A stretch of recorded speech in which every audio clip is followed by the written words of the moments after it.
जय हिंद एवरीवन। मैं समीर चौधरी यूपीएससी हिंदी पे आप सभी का स्वागत करता हूं। तो हम लोग अपना करंट अफेयर सीरीज कंटिन्यू करेंगे। तो आज जो है सोशल अफेयर, जो सोशल इश्यूज वाला टॉपिक है, ठीक है, सोशल इश्यूज वाला टॉपिक उसको हम लोग कवर करेंगे। तो इसमें सबसे पहला टॉपिक है वो है वर्ल्ड पॉपुलेशन ग्रोथ। तो वर्ल्ड पॉपुलेशन ग्रोथ जो है ये न्यूज में इसलिए आया क्योंकि इंडिया जो वर्ल्ड का पॉपुलेशन है दुनिया का हाल में 8 बिलियन पहुंचा है, ठीक। तो 8 बिलियन समझ लीजिए कि लगभग लगभग 800 करोड़ जो है ये दुनिया का पॉपुलेशन चला गया। तो ऑलमोस्ट समझिए कि इंडिया का पॉपुलेशन जो है अभी 2022 के अंत तक ऑलमोस्ट 140 करोड़ जो है इंडिया का पॉपुलेशन था, ठीक। तो 140 करोड़ जो है इंडिया का पॉपुलेशन है, और समझ के मानिए कि इतना इतना लगभग जो है चाइना का पॉपुलेशन भी ले लीजिए, 140 करोड़ मान लीजिए उसका है। तो ऑलमोस्ट समझ लीजिए कि लगभग 300 करोड़ जो है पॉपुलेशन इन दो कंट्री का ही है, ठीक है। और 800 करोड़ जो है पूरी दुनिया का पॉपुलेशन है। तो थोड़ा सा जो है आपको समझ होना चाहिए पॉपुलेशन का डाटा। तो 8 बिलियन पॉपुलेशन जो है ओवरऑल दुनिया का चला गया, और 1 बिलियन में कितना होता है, 100 करोड़ होता है। और 1 बिलियन में कितना, 1000 मिलियन होता है, ठीक। ये सारी चीजें आपको समझ में आनी चाहिए क्योंकि डाटा जो है ये बिलियन मिलियन इसमें आते हैं। तो ये जो है जो रिपोर्ट एक प्रकार से रिलीज हुआ एक प्रकार से, तो ये डाटा जो है यूनाइटेड नेशन पॉपुलेशन फंड, तो यूनाइटेड नेशन पॉपुलेशन फंड ने जो है ये डाटा रिलीज किया। तो यूनाइटेड नेशन पॉपुलेशन फंड जो है ये एक बॉडी है यूनाइटेड नेशन की, जो कि United nation economic and social council, United nation economic and social council जो कि प्रिंसिपल एजेंसी है यूनाइटेड नेशन की। यूनाइटेड नेशन की कुछ प्रिंसिपल एजेंसी है, जैसे United nation economic social council, international court of justice, United nation security council, United nation secretariat, United nation general assembly. ये सभी प्रिंसिपल एजेंसी है, टोटल 6 हैं। बाकी सभी के सभी जो होते हैं वो स्पेशलाइज एजेंसी होती है, ठीक है। तो ये 1969 में जो है यूनाइटेड नेशन पॉपुलेशन फंड जो है स्टेब्लिश हुआ था, 1969 में स्टेब्लिश हुआ था। और इसका जो काम है वो बेसिकली जो है sexual and reproductive health, population, ये सारी चीजें चेक करना, क्या कमियां हैं, ठीक है। इसके अलावा जैसे कि यहाँ पे लिखा हुआ है कि भाई दुनिया को बताना कि भाई every pregnancy should be wanted, मतलब जब भी प्रेगनेंसी के लिए तैयार हो, जैसे एटलीस्ट तो पहली चीज ये होनी चाहिए कि भाई जो माइनर है, ठीक है, माइनर प्रेगनेंसी ना हो, 18 ईयर से नीचे या 20 ईयर से नीचे मान लीजिए, ठीक। Every child birth is safe. तो आपको पता ही है मेटरनल मोर्टेलिटी रेट के बारे में कि भाई काफी संख्या में जो है महिलाओं की मृत्यु होती है, ठीक, वाइल चाइल्ड बर्थ, ठीक है, ड्यू टू एक्सेसिव ब्लीडिंग, जो भी रीजन हो। तो वो जो है चाइल्ड बर्थ हो, सेफ हो, उसमें जो भी एक प्रकार से माताएं होती हैं उनकी मृत्यु ना हो। इसके अलावा every young person potential is fulfilled. तो सबकी अपनी ड्रीम्स होती हैं, जो भी उससे लिया जा सकता है, समझ रहे हैं ना, जो वो एम करना चाहता है। तो जब तक हेल्थ सही नहीं होगा, जब तक हेल्थ सही नहीं होगा, बाकी चीजें सही नहीं, तब तक वो जो भी उसकी पोटेंशियल होगी उसका फुलफिलमेंट नहीं हो पाएगा। तो ये जो है इसका एम है, समझ रहे हैं ना। बाकी ये सेक्सुअल और रिप्रोडक्टिव हेल्थ के बारे में जो है एजेंसी काम करती है, इसका हेडक्वार्टर आपको पता होना चाहिए न्यूयॉर्क, यूएसए। तो ये 3-4 पॉइंट्स जो है यूनाइटेड नेशन पॉपुलेशन फंड के बारे में आपको पता होनी चाहिए, ठीक। तो ट्रेंड क्या देखा गया, ट्रेंड देखा गया कि भाई लेवल 2050 तक जो है इंडिया जो है मोस्ट पॉपुलस कंट्री जो है बन जाएगा, ठीक, चाइना को पास कर जाएगा।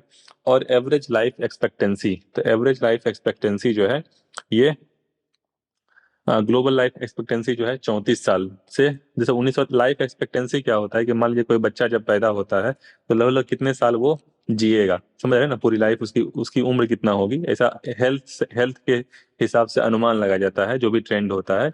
तो लगभग लगभग 100 साल पहले जो है बहुत ही कम था, क्योंकि बीमारियां ढेर सारी थी, हेल्थ फैसिलिटी नहीं थी, हॉस्पिटल्स नहीं थे, तो बहुत ही कम था। अब देख रहे हैं कि ऑलमोस्ट 72 चला गया है, ठीक है। इसमें भी मेल का अलग होता है, फीमेल का अलग होता है। जनरली फीमेल का जो है मेल से लाइफ एक्सपेक्टेंसी ज्यादा होता है। तो ये जो है ये डाटा है, एवरेज लाइफ एक्सपेक्टेंसी जो है इंक्रीज हुआ है। और ऑब्वियसली जो है ये हेल्थ की वजह से हुआ है, अवेयरनेस की वजह से हुआ है। इसके अलावा जो ग्रोथ रेट है, ग्रोथ रेट समझिए पॉपुलेशन का क्या होता है कि भाई किस ग्रोथ रेट से पॉपुलेशन इंक्रीज कर रही है, किस ग्रोथ रेट से पॉपुलेशन इंक्रीज कर रही है। ये जितना कम होगा उतना अच्छा है। तो जब ग्रोथ रेट ज्यादा था तब पॉपुलेशन बहुत तेजी से इंक्रीज किया था। अब खैर ग्रोथ रेट काफी कम हो गया है, लेकिन ग्रोथ रेट अगर पॉजिटिव रहेगा, इस बात को समझिए, ग्रोथ रेट अगर पॉजिटिव रहेगा तो पॉपुलेशन इंक्रीज करेगा। ऐसा क्यों मैं बोल रहा हूँ, इसे दुनिया का जो ग्रोथ रेट है वो अराउंड 0.85 है, 0.85%, या मान लीजिए 0.8% भी है। तो मान लीजिए दुनिया का पॉपुलेशन एक्स है, अगर इस पॉपुलेशन से इस रेट से ग्रोथ करेगा तो एक्स प्लस एक्स का 0.8%। तो कुछ ना कुछ तो जो है इतना तो ऐड होता ही जाएगा अगर ग्रोथ रेट ये रहेगा। तो जब तक पॉजिटिव ग्रोथ रेट रहेगा तब तक जो है वो पॉपुलेशन इंक्रीज करेगा। खैर ग्रोथ रेट काफी हद तक डिक्लाइन कर गया है, एक टाइम जो है 2+ ग्रोथ रेट था, अभी 0.1 से काफी कम हो गया है ग्रोथ रेट, तो जो कि सही है। और इंडिया का भी जो ग्रोथ रेट है वो वर्ल्ड के ग्रोथ रेट के आसपास ही है, थोड़ा सा कम ही है, तो जो कि और अच्छी बात है। तो ग्रोथ रेट जब तक पॉजिटिव रहेगा तो पॉपुलेशन इंक्रीज करेगा, ग्रोथ रेट नेगेटिव रहेगा तो पॉपुलेशन डिक्रीज करेगा, सिंपल सी बात है। तो ग्रोथ रेट जो है 1 से कम हो गया है, ठीक।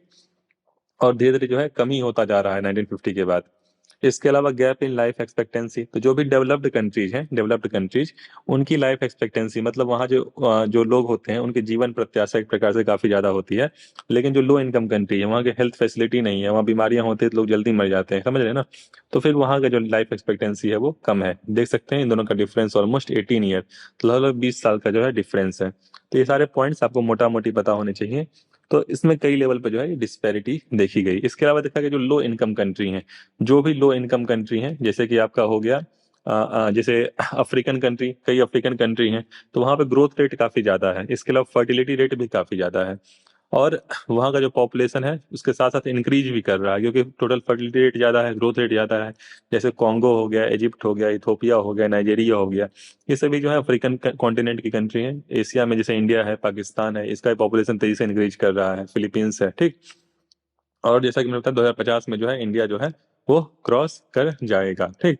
इसके अलावा डाटा बताता है कि भाई ऑलमोस्ट जो पॉपुलेशन राइज अगर देखा जाए तो अभी अभी मान लीजिए 2022 में जो है दुनिया का पॉपुलेशन जो है ऑलमोस्ट ऑलमोस्ट जो है 8 बिलियन हो गया, ठीक। तो 8 बिलियन हो गया, तो अगले 15 साल में मतलब 2037 तक जो है पॉपुलेशन फर्दर जो है 1 बिलियन और बढ़ जाएगा, मतलब 9 बिलियन हो जाएगा, ठीक है। ये ग्रोथ ट्रेंड कहता है। और उसके ठीक उसके और थोड़ा सा 21 साल बाद लगभग आप देख सकते हैं ये जो 8 बिलियन हुआ था, मतलब 7 बिलियन से 8 बिलियन होने में कुल मिला के 12 साल लगे। कितने साल लगे? 12 साल।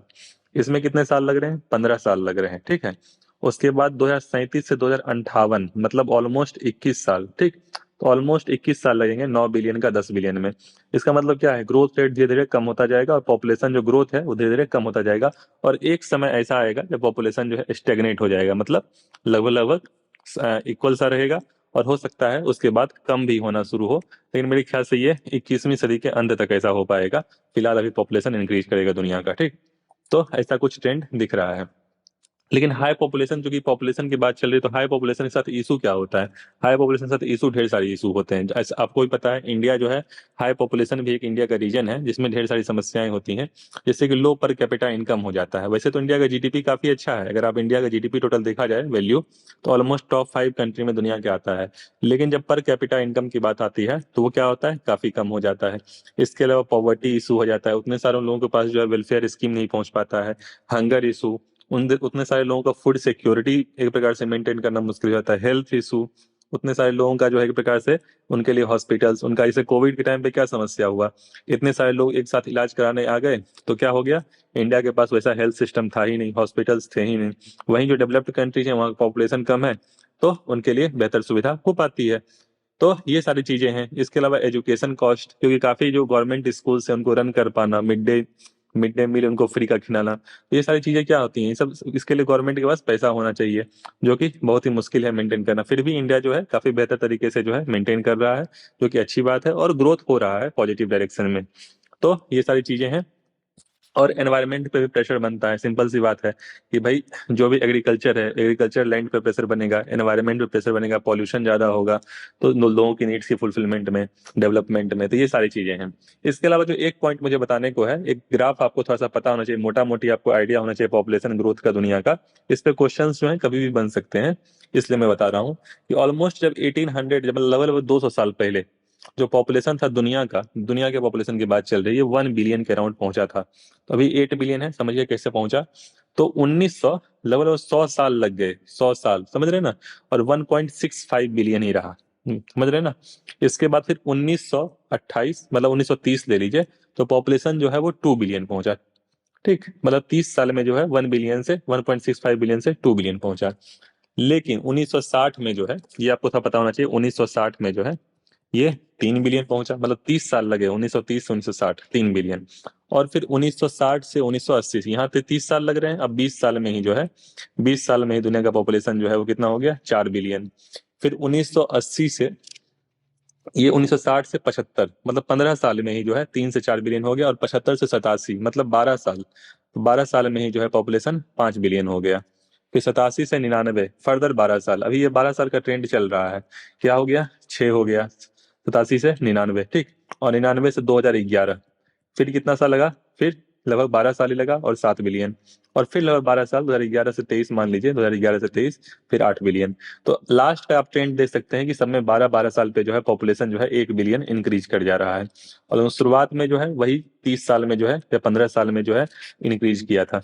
तो ये पॉपुलेशन ग्रोथ का ट्रेंड रहा कि मतलब पिछले कुछ सालों में, खासकर 1975 के बाद, 1960 1975 के बाद जो है इसको पॉपुलेशन एक्सप्लोजन कहा जाता है। इंडिया में भी जो है 1950 के बाद जो कि हेल्थ सिस्टम जब सही हुआ तब पॉपुलेशन ग्रोथ जो है वो काफी हद तक इंक्रीज किया। तो ये सारे पॉइंट्स आप ध्यान रख सकते हैं कि भाई कैसे कैसे पॉपुलेशन ग्रोथ हुआ। बहुत ज्यादा मुश्किल नहीं है याद करना, आपको मोटा मोटी पता होना चाहिए कि 1930 में 2 बिलियन था, 1960 में 3 हो गया, 75 में 4 हो गया, 87 में 5 हो गया, इस प्रकार से जो है इतने इतने साल पे इंक्रीज किया। फिलहाल जो ट्रेंड चल रहा है 12 साल का, अब फिर जो है वो इंक्रीज कर रहा है, जैसा कि मैंने बताया कि अब 15 साल पे इंक्रीज करेगा, उसके बाद फिर 21 साल पे इंक्रीज करेगा, जो कि अच्छी बात है, कोई दिक्कत नहीं है। इसके अलावा जो टोटल फर्टिलिटी रेट है, टोटल फर्टिलिटी रेट दुनिया का मैंने बताया कि 0.8% के अराउंड है, एक से कम है, और इंडिया का भी जो है वो ऑलमोस्ट सेम है, मतलब वर्ल्ड से थोड़ा सा कम ही है, ज्यादा नहीं है। इसके अलावा कई ऐसी कंट्रीज हैं जहाँ का ग्रोथ रेट अभी भी ज्यादा है, और इंडिया का पॉपुलेशन अराउंड 140 करोड़ है। अगर इंडिया के पॉपुलेशन पर थोड़ा सा नजर दें तो 1900 से लेके 1920 तक जो इंडिया का पॉपुलेशन था वो अराउंड, मान लीजिए कि 23 से 25 करोड़ था, ठीक है। तो 1920 तक जो है वो इंडिया का पॉपुलेशन 25 करोड़ हो गया। फिर 1950 तक जो है इंडिया का पॉपुलेशन कितना हो गया, ऑलमोस्ट 36 करोड़ हो गया, करोड़, ठीक है, ये करोड़ है। अब इतना 25 करोड़ 1920 में इंडिया का पॉपुलेशन था, अभी अभी की स्थिति में जो है यूपी की बात किया जाए, उत्तर प्रदेश की, तो यूपी का अकेले का पॉपुलेशन जो है 25 करोड़ है, समझ रहे हैं ना। फिर 1950 से 1980, मतलब 1980 तक जो है वो जो इंडिया का पॉपुलेशन है वो 70 करोड़ हो गया, 70 करोड़, ठीक। तो आप देख सकते हैं 1950 से 1980 के बीच में कितना हो गया, पॉपुलेशन ऑलमोस्ट डबल हो गया, तो इसको पॉपुलेशन एक्सप्लोजन भी कहते हैं। और 1910 से 1920 के बीच में जो था इंडिया का पॉपुलेशन जो था ऑलमोस्ट स्टेगनेट था, मतलब बराबर था, मतलब 25 करोड़ के आसपास ही था। तो उस समय क्या था कि काफी संख्या में एक प्रकार से जो बीमारियां फैली हुई थी और हेल्थ इश्यूज थे, ढेर सारी चीजें थी, जिसकी वजह से जो है पॉपुलेशन जो है वो स्टेगनेट रहा। लेकिन बाद में जैसे हेल्थ फैसिलिटी सुधरी, पॉपुलेशन जो है ऑलमोस्ट डबल हो गया। तो ये थोड़ा बहुत आपको आइडिया होना चाहिए। फिर 2000 ईस्वी के अराउंड जो है, जो 2000 ईस्वी है, 2000 के ईस्वी के अराउंड जो है 100 करोड़ हो गया, ठीक है। जब 2000 पहुंचा यही, तो 100 करोड़ इंडिया का पॉपुलेशन हो गया। और फिलहाल जो है 2020 है, 2022 मान लीजिए, तो 140 करोड़ पॉपुलेशन इंडिया का हो गया है। तो समझ सकते हैं कि कितना ज्यादा इतने पॉपुलेशन को मेंटेन करना, इनको रेगुलेट करना, कितनी सारी समस्याएं होती हैं, गवर्नमेंट के लिए हो या एनवायरमेंट के लिए हो। Next, report on school education. तो ये सारे डाटा मैंने आपको इसलिए बताया कि आपको मोटा मोटी डाटा ये पता होना चाहिए, चाहे आप आंसर राइटिंग के लिए करें या हो सकता है आपको प्रीलिम्स में भी पूछ दिया जाए। Report on school education in India. तो स्कूल एजुकेशन पे जो है रिपोर्ट आया, किसने रिपोर्ट डाला, तो department of school education literacy, ministry of education, ministry of education का जो है रिपोर्ट आया स्कूल एजुकेशन पे। तो स्कूल एजुकेशन पे जो है मिनिस्ट्री ऑफ एजुकेशन का रिपोर्ट आया। तो unified district information system for education plus report. तो ये क्या होता है, यू डाइस होता है, ठीक है, यू डाइस इसको शॉर्ट फॉर्म में कहते हैं। और इसके अलावा परफॉर्मेंस ग्रेडिंग इंडेक्स, पीजीआई। तो इस प्रकार से जो है ये होता है। तो यू डाइस कुछ नहीं होता है, एक प्रकार से कोड, जितने भी स्कूल्स होते हैं ना, जितने भी स्कूल्स प्री प्राइमरी से नर्सरी, एलकेजी, यूकेजी हो गया, से क्लास 12 के लेके जितने भी स्कूल होते हैं, जितने भी बच्चे होते हैं, बेसिकली चाहे ऑर्गेनाइज स्कूल हो चाहे अनऑर्गेनाइज स्कूल है, ठीक है, व्यवस्थित हो चाहे अव्यवस्थित स्कूल हो, जैसे भी हो, तो उनका जो है एक प्रकार से जो है सबका सर्वे किया जाता है, ठीक है, सबका जो है सर्वे किया जाता है। और बेसिकली जो है सबको एक कोड मिलता है, सबको जो सारे स्कूल को एक कोड अलॉट किया जाता है, मान लीजिए कोड नंबर होता होगा, एक नंबर अलॉट किया जाता है, और वो नंबर जो है उस स्कूल का यूनिक होता है। उससे क्या होता है कि उस नंबर को आप कंप्यूटर सिस्टम पे डालिए, गवर्नमेंट डालेगी, तो उस स्कूल से रिलेटेड सारे डाटा, ए टू जेड सारे डाटा, कितने टीचर्स हैं, कितने बच्चे हैं, क्या उसका बेसिकली एजुकेशन क्वालिटी है, तो सब कुछ एक सर्वे करके जो है बेसिकली ये किया जाता है। तो यू डाइस बेसिकली यही है, इसके अलावा इसमें कुछ भी नहीं है। तो information collected by U DISE plus is utilised for planning, resource allocation, मान लीजिए कहीं रिसोर्स की ज्यादा आवश्यकता है, समझ रहे हैं ना, implementation of various education related programs, तो एजुकेशन रिलेटेड प्रोग्राम्स क्या क्या लाए जा सकते हैं, ठीक। इसके अलावा डाटा कलेक्शन किया जाता है, डाटा डिस्ट्रीब्यूशन किया जाता है। तो इसमें देखा गया कि जो टोटल एनरोलमेंट इन स्कूल है, मतलब एनरोलमेंट मतलब बेसिकली कितने बच्चे जो हैं वो स्कूल में आ रहे हैं, तो इंक्रीज बाय 0.76%, जो कि अच्छी बात है, इंक्रीज करा है तो अच्छी बात है। बॉयज जो है उनका पार्टिसिपेशन ऑलमोस्ट इतना है, गर्ल्स का इतना है, ठीक। फिर नंबर ऑफ टीचर्स देखा गया डिक्लाइन किए गए, जो रिसेंट का डाटा आया, और उसमें से ज्यादातर जो टीचर्स हैं वो फीमेल हैं, और 51% है, मतलब ज्यादातर फीमेल्स हैं। Gross enrolment ratio primary level पे देखा गया, तो प्राइमरी लेवल पे इंक्रीज किया है, अच्छी बात है। जो सेकेंडरी लेवल है वहां भी इंक्रीज किया, वो भी अच्छी बात है, ठीक है। इसके अलावा प्यूपिल टीचर रेशियो, तो आपको मोटा मोटी डाटा पता होना चाहिए भाई कितने बच्चे स्कूल में एनरोलमेंट है, आप मोटा मोटी डाटा इसमें से देख लीजिएगा। इसके अलावा जो कितने बच्चे पे एक टीचर है, मतलब यहाँ पे शुरुआत में 26 बच्चों पे एक टीचर था, ठीक है, सॉरी, जब शुरुआत में 28 बच्चों पे एक टीचर था 2018-19 में। तो ये मतलब अच्छी बात है कि मतलब 28 से 26 मतलब टीचर्स का रेशियो जो है वो इंक्रीज कर रहा है। जब ज्यादा टीचर्स होंगे तो क्या होगा, बच्चों को समझाने में क्लास में आसानी होगी। Next, total number of schools. तो टोटल नंबर ऑफ स्कूल्स जो है वो डिक्लाइन किए हैं, ठीक है, decline to 14.89 lakh from 15.09 lakh, ऐसा डाटा कहता है। इसके अलावा एक जेंडर पैरिटी इंडेक्स। अब जेंडर पैरिटी इंडेक्स क्या है? जेंडर पैरिटी इंडेक्स जो है ये दिखा रहा है कि अगर 1 से ज्यादा हो, तो 1 से ज्यादा हो जेंडर पैरिटी इंडेक्स, तो जो है वो फेवरेबल होता है गर्ल्स के लिए। गर्ल्स के लिए मतलब फेवरेबल होता है, मतलब गर्ल्स जो है उनका रिप्रेजेंटेशन अच्छा है, मतलब गर्ल्स जो है वो ज्यादा संख्या में जा रही हैं, और गर्ल्स के लिए वो एनवायरमेंट हो चाहे स्कूल हो वो फेवरेबल है, जेंडर पैरिटी इंडेक्स। और जेंडर पैरिटी इंडेक्स जो है एक प्रकार से रेशियो देखता है, फीमेल स्टूडेंट और मेल स्टूडेंट इनका जो है रेशियो देखता है, ठीक। और जेंडर पैरिटी इंडेक्स रिलीज कर किया जाता है किसके द्वारा? तो रिलीज्ड बाय यूनेस्को। यूनेस्को के बारे में आप जानते ही हैं, ठीक है। तो यूनेस्को जो है इसको रिलीज करती है। तो अगर मोर देन 1 है तो फेवरेबल फॉर गर्ल्स। इसके अलावा काफी इनिशिएटिव इस गवर्नमेंट की है, समग्र शिक्षा है, ठीक है, मिड डे मील है, ये सारी इनिशिएटिव गवर्नमेंट की है। और परफॉर्मेंस ग्रेडिंग इंडेक्स, तो परफॉर्मेंस ग्रेडिंग इंडेक्स भी सिमिलर वही चीज होती है, ठीक है। Department of school and education, school education literacy जो है मिनिस्ट्री ऑफ एजुकेशन वही रिलीज करती है। और एक प्रकार से जो है स्कूल का परफॉर्मेंस, जो डिस्ट्रिक्ट लेवल पे जितने भी स्कूल होते हैं, डिस्ट्रिक्ट लेवल पे जितने भी स्कूल होते हैं, तो उनका जो है परफॉर्मेंस चेक किया जाता है। तो परफॉर्मेंस से क्या मतलब है, जो भी डिस्ट्रिक्ट लेवल पे स्कूल होते हैं उसके अलावा जो इस प्रकार से जो है डिस्ट्रिक्ट की रैंकिंग होती है, ठीक है, उसके हिसाब से डिस्ट्रिक्ट की रैंकिंग होती है। और इसका जो डाटा होता है वो यूडाइस प्लस का डाटा और नेशनल अचीवमेंट सर्वे के डाटा पे बेसिस होता है। तो कई ग्रेड होते हैं, ऑलमोस्ट 10 ग्रेड में जो है ये स्कूल की रैंकिंग करती है, डिस्ट्रिक्ट की रैंकिंग करती है। सबसे पहली रैंकिंग जो होती है दक्ष, ठीक है, दक्ष जो 90% से ज्यादा जिसका ग्रेड होता है उसको दक्ष का मिलता है। फिर दूसरे पे क्या होता है, उत्कर्ष। तो एक बार आप चेक करिएगा जो हाल में जो परफॉर्मेंस ग्रेडिंग इंडेक्स आया है 2022 में, उसमें सबसे फर्स्ट रैंकिंग पे कौन से स्टेट डिस्ट्रिक्ट्स हैं, ठीक है, कौन से डिस्ट्रिक्ट्स हैं, ये आप एक बार चेक कर लीजिएगा। उत्कर्ष ऐसे करके चलता रहता है, और लास्ट वाला जो होता है वो एक प्रकार से होता है आकांक्षी। जो नीचे से 10th नंबर पे आता है उनके लिए आकांक्षी, मतलब जिनका 10% से भी कम जिनकी रैंकिंग होती है कि भाई आपको इंप्रूव करने की आवश्यकता है। तो ये परफॉर्मेंस ग्रेडिंग इंडेक्स होता है मिनिस्ट्री ऑफ एजुकेशन के द्वारा। नेक्स्ट, शॉर्ट न्यूज है, हम लोग देखते हैं तेजी से शॉर्ट न्यूज क्या है। तो शॉर्ट न्यूज में सबसे पहले क्या है, जेंडर स्नैपशॉट, ठीक। तो जेंडर स्नैपशॉट जो है एक प्रकार से जेंडर इक्वालिटी जो अपना सस्टेनेबल डेवलपमेंट गोल का टारगेट भी है। तो यूनाइटेड नेशन वुमेन और United nation department of economic and social affair इसके द्वारा पब्लिश किया जाता है, जो पहली बात आपको ध्यान रखनी चाहिए, ठीक। तो यूनाइटेड नेशन वुमेन सबसे पहले जान लेते हैं थोड़ा सा एक दो पॉइंट। यूनाइटेड नेशन वुमेन जो है ये जेंडर इक्वालिटी और वुमेन एम्पावरमेंट के लिए काम करती है। और 2010 में जो है ये यूनाइटेड नेशन जनरल असेंबली ने इसको क्रिएट किया था, ठीक। तो बस इतना आपको पता होना चाहिए। Next, United Nation development department of economic and social affair. तो ये वर्ल्ड सोशल रिपोर्ट निकालती है, ये आपको पता होना चाहिए कि वर्ल्ड सोशल रिपोर्ट निकालती है, ठीक है, वर्ल्ड सोशल रिपोर्ट, ठीक। इसके अलावा 1948 में जो है ये स्टेब्लिश हुई थी। इसका हेडक्वार्टर जो है वो न्यूयॉर्क है, ठीक है। ये 2-3 पॉइंट्स आपको पता होना चाहिए, जितने भी ऑर्गेनाइजेशन होते हैं हेडक्वार्टर कहाँ पे है, कब स्टेब्लिश हुई थी और क्या काम है, ठीक है, और कोई रिपोर्ट निकालती है नहीं निकालती है, ये 3-4 बातें मैं हमेशा बताता हूँ। और सस्टेनेबल डेवलपमेंट और एक प्रकार से सबके लिए सोशल इक्वालिटी के लिए काम करती है United nation department of economic and social affair. तो ये बेसिकली जेंडर स्नैपशॉट निकाला कि भाई दुनिया जो है वो जेंडर इक्वालिटी की दिशा में अभी फिलहाल ट्रैक पे नहीं है, मतलब अभी भी जेंडर इनइक्वालिटी है, ठीक है। और 2030 तक अचीव करने को यही मुश्किल है, क्योंकि जो SDG है सस्टेनेबल डेवलपमेंट गोल, इसमें बेसिकली जो है जेंडर इक्वालिटी का एक गोल है, ठीक है।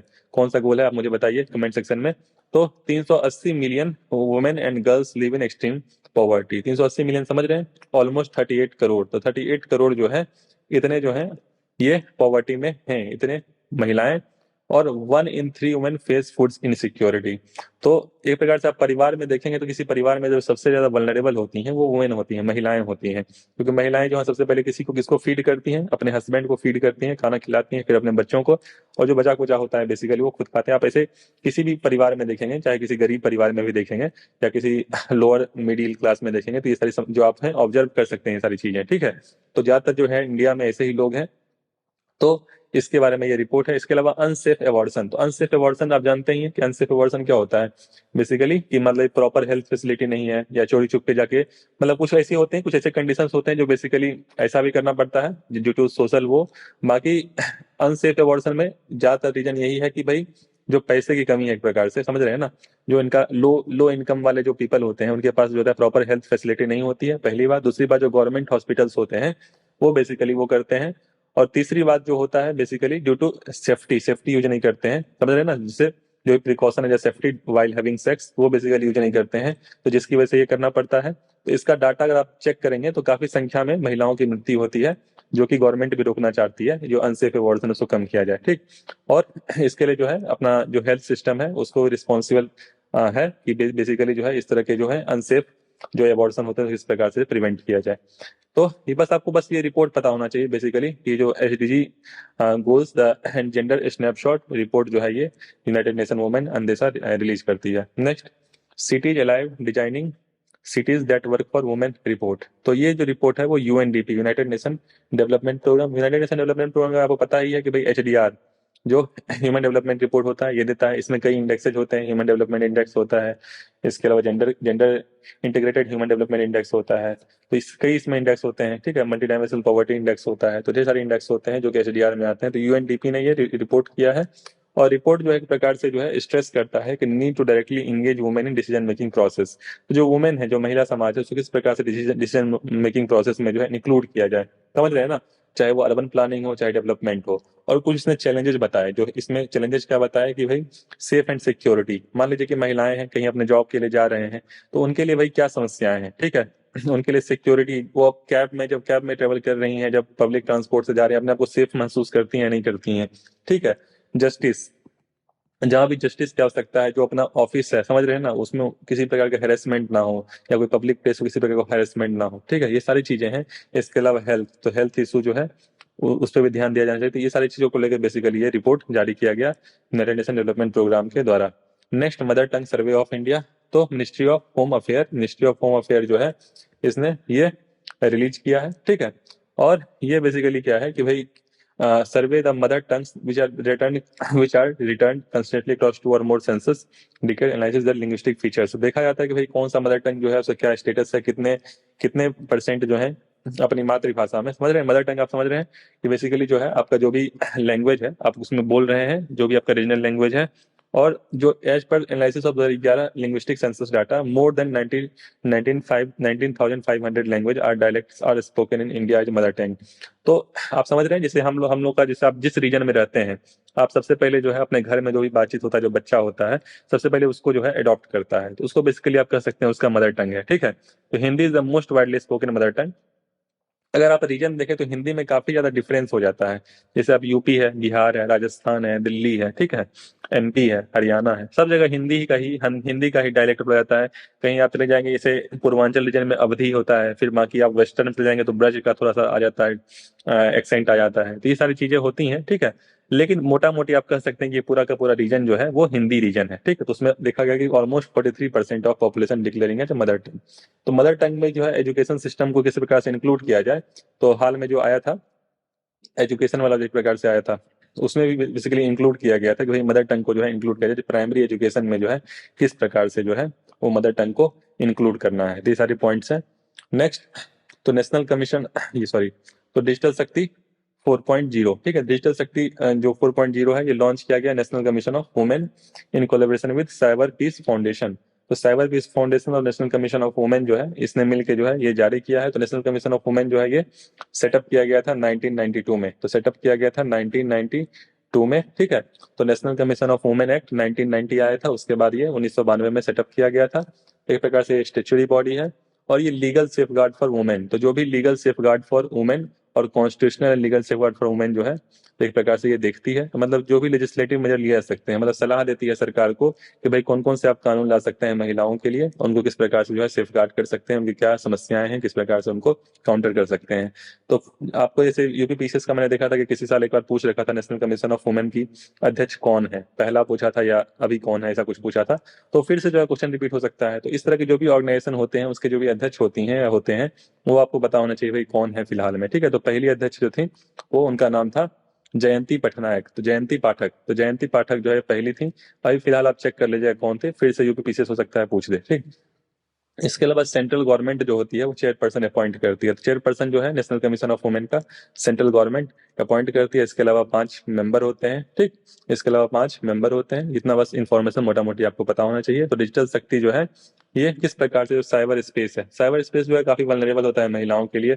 कहीं किसी का जो एक प्रकार से जो ऑब्ससीन इमेज जो होता है उनका, समझ रहे हैं ना, कुछ ऐसी तस्वीरें जो वायरल कर देते हैं, ये सारी चीजें जो होती हैं, फिर क्या होता है एक महिला की जो है उसके जो है उसके सामाजिक और उसके मानसिक सभी तरीकों से जो है प्रकार से शोषण होता है, समझ रहे हैं ना, उनका एक्सप्लॉयटेशन होता है, उनके दिमाग पे जो है काफी ज्यादा असर पड़ता है, नेगेटिव इम्पैक्ट पड़ता है। तो ये सारी चीजें हैं। तो साइबर स्पेस जो है आज के समय में एक बहुत हॉट टॉपिक है साइबर स्पेस, कि भाई हर चीज जो है हम लोग डाटा ABCD जितने भी डाटा है हमारे एक प्रकार से सर्कुलेट हो सकते हैं किसी भी समय। तो अपने को जो है वो डाटा अपना सिक्योर रखना चाहिए, अवेयरनेस लोगों को फैलानी चाहिए, और साइबर स्पेस पे जो है किसी प्रकार के इस तरीके से सेफ्टी हो वुमेन और गर्ल्स के लिए, बच्चों के लिए, ये जो है ध्यान दिया जाना चाहिए। चाइल्ड पोर्नोग्राफी जो है ये भी एक प्रकार से जो है काफी ज्यादा सर्कुलेट होता है, तो ये सारी चीजें हैं। Next, it is pan India project for making women digitally skilled, तो महिलाओं को जो है डिजिटली स्किल्ड मतलब उनको सिखाया जाए, ठीक है, और किसी प्रकार का इलीगल एक्टिविटी ऑनलाइन जो है उसके अगेंस्ट एक प्रकार से उनको अवेयर किया जाना चाहिए। तो इस प्रकार से टारगेट लिया गया कम से कम 1 मिलियन वुमेन, तो 10 लाख महिलाओं को जो है इसके थ्रू जो है कम से कम उनको एम्पावर किया जाए, ठीक, डिजिटल शक्ति के तहत नेशनल कमीशन ऑफ वुमेन ने ऐसा टारगेट लिया है। नेक्स्ट, अटल न्यू इंडिया चैलेंज, तो अटल न्यू इंडिया चैलेंज जो है ये AIM अटल इनोवेशन मिशन, तो अटल इनोवेशन मिशन आपको पता ही है कि नीति आयोग के अंतर्गत जो है इसको लॉन्च किया गया था। तो अटल इनोवेशन मिशन जो है नीति आयोग के अंतर्गत जो है वो लॉन्च किया गया था। और ये जो है बेसिकली इसमें किस प्रकार से एंटरप्रेन्योरशिप को, इनोवेशन और एंटरप्रेन्योरशिप को हर क्लास में किस प्रकार से इंक्रीज किया जाए, प्रमोट किया जाए, तो इसके लिए Atal tinkering labs, Atal new India challenge जैसा कि यहाँ पे है, इसके अलावा Atal incubation centre, mentor India campaign, मतलब मेंटरिंग की जाए, उनको एक प्रकार से हेल्प की जाए, किस प्रकार से जो है स्टार्टअप्स और एंटरप्रेन्योरशिप में जो है आगे बढ़ाया जाए, उसी से रिलेटेड बेसिकली जो है ये लॉन्च किया गया है अटल न्यू इंडिया। इसमें महिलाओं के सेंटर मतलब वुमेन सेंट्रिक चैलेंजेस, तो क्या क्या उनमें वुमेन को किस प्रकार से प्रमोट करना है इस फील्ड में, उसके लिए बेसिकली अटल इंडिया मिशन नीति आयोग के अंतर्गत जो है ये किया गया है। फंड जो है 1 करोड़ अलॉट किया जाएगा, और जो भी कंपनी है, any Indian company, incorporated company है, तो कंपनी एक्ट में रजिस्टर्ड है, या DPIT ministry of commerce industry के जो बॉडी है उसके द्वारा रजिस्टर्ड है, तो वो जो है इसके थ्रू जो है फंडिंग उनको इशू किया जा सकता है। नेशनल सुसाइड प्रिवेंशन स्ट्रेटजी, और नेशनल सुसाइड प्रिवेंशन स्ट्रेटजी जो है basically ministry of Health and Family welfare announce करता है, ठीक है। तो ministry of Health and Family welfare announce national suicide prevention strategy, ठीक। तो जैसे कि सुसाइड इन इंडिया रिपोर्ट भी आता है, सुसाइड इंडिया रिपोर्ट कौन जारी करता है, मैंने पहले बार बता रखा है, NCRB, ठीक। तो NCRB जो है नेशनल क्राइम रिकॉर्ड ब्यूरो, ठीक है। तो ये बेसिकली जो है इसके और भी रिपोर्ट आते हैं, crime in India report, prison statistics report. तो उसने जो है एक प्रकार से Ministry of Health and Family Welfare ने जो है बेसिकली किस प्रकार सुसाइड प्रिवेंट करना है। अब सुसाइड कितनी बड़ी समस्या आपको इस बात से डाटा से समझ में आएगा कि सुसाइड जो है ऑलमोस्ट 2019, 20, 21, आप इसका डाटा एक बार देखेंगे, आप इसको कोट भी कर सकते हैं इसको राइटिंग में। तो 19 में जो है ऑलमोस्ट 1.39 लाख साल का डाटा है, और 20 में जो है 1.53 लाख, ठीक है, 20 का 1.53 लाख, और जो 21 है उसमें ऑलमोस्ट मान लीजिए कि 1.6 लाख प्लस है, 1.6 लाख प्लस है। तो समझ लें जितने लोग कोरोना का हाहाकार मच गया, दुनिया कोरोना कोरोना करने लगी, उससे ज्यादा लोग तो भाई इसमें मर रहे हैं। आप देख लीजिए ना, इतने लोग तो भाई कोरोना से नहीं मरे होंगे साल भर में जितने सुसाइड से मर रहे हैं हर साल। और ये डाटा आप देख सकते हैं इंक्रीज कर रहा है, ये इंक्रीज कर रहा है, ठीक है। तो कितनी बड़ी समस्या है ये आप समझ सकते हैं।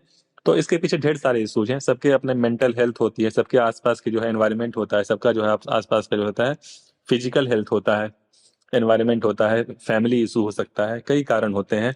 और खासकर कोरोना समय में क्या हुआ, काफी लोगों ने जो है अपने जो भी क्लोज वंस थे उनको लूज किया, ठीक है, उनकी डेथ हो गई, जिसकी वजह से जो है उनके मानसिक स्वास्थ्य पे जो है असर पड़ा, और या काफी एक प्रकार से कन्फाइनमेंट हो गई, ठीक है, लॉनलीनेस, अकेलेपन का। तो ये सारी चीजों जो है वो एक प्रकार से इम्पैक्ट की, और जिसकी वजह से सुसाइड रेट जो है ऑलमोस्ट 1.6 लाख क्रॉस कर गया, जो कि इंक्रीज किया 2020 से 7.2%, जो कि डाटा किसी प्रकार से जो है वो सही नहीं लग रहा है। तो एक प्रकार से स्ट्रेटजी बनाई गई है कि कम से कम 10% कम किया जाए 2020 से 2030 तक, ऐसा स्ट्रेटजी बनाई गई है, ठीक है। तो कई जो है इनिशिएटिव्स भी लिए गए हैं सुसाइड प्रिवेंशन के लिए। National Mental Health Policy, Mental Health Care Act, National Mental Health Program, ठीक। तो ये प्रकार सुसाइड को किस प्रकार से रोकना है उसको लेके ये किया गया है, ठीक। तो यहाँ पे मैंने बताना चाह रहा था कि भाई अपना नवंबर मंथ का जो है, ठीक है, नवंबर मंथ का जो है वो ये सोशल इशू वाला जो टॉपिक है आज हम लोगों ने कंप्लीट किया। साइंस एंड टेक और आर्ट एंड कल्चर जो है वो रह जाता है, ठीक। तो उसको हम लोग नेक्स्ट लेक्चर में करेंगे, ठीक। तो ये मैंने बताना चाह रहा था कि भाई जो मदर टंग है इसमें नेशनल एजुकेशन पॉलिसी, मेरे को टर्म याद नहीं आ रहा था, नेशनल एजुकेशन पॉलिसी जो हाल में आया था 2019 में, ठीक। उससे पहले 1986 में था। तो इसमें जो है मदर टंग को इंक्लूड किया गया है कि भाई किस प्रकार से बच्चों को मदर टंग में पढ़ाया जाए। तो मैं ये बताना चाह रहा हूँ कि भाई ये सीरीज आप फॉलो करते जाइए अपना। या तो अभी PT 365 भी जो है वो आने वाला है, उसको भी जो है कवर कराया जाएगा, हिंदी में कराया जाएगा, तो उसमें कोई इशू नहीं है। तो हम लोग फिर से जो है नेक्स्ट लेक्चर में मिलते हैं, और जो भी ये दो टॉपिक हैं आर्ट एंड कल्चर और साइंस टेक नवंबर मंथ का तो कंप्लीट करेंगे, ठीक। बाय।